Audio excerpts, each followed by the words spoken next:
Maar in die geval, jou kolletjie uitverkoping, Gaan baie goed van. fantasties. Ja. En laat ek jou sê, dis die terugvoer wat ek kry.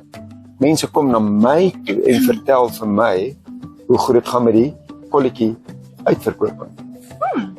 En dis goeie nuus. Dis goed. Hulle het ons was die naweek by die Outdoor X buitekant X skou en dan gaan ons Suid-Afrikaans Junior,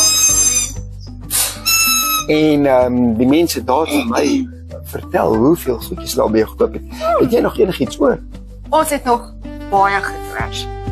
Inteendeel, Ja. wil ek jou wys wat ons onlangs op seil geplaas het, op uitverkoping geplaas het. Uitverkoping amper sê ek vir sy klink so by tye soos 'n volksvreemde vrou hierdie. Ek dink jy gaan nog een keer die hoender moet draai en dan gaan ons moet loop. Weet jy wat, hy lyk omtrent reg. Okay. Right. Okay. Nou kom ons gaan. Alright.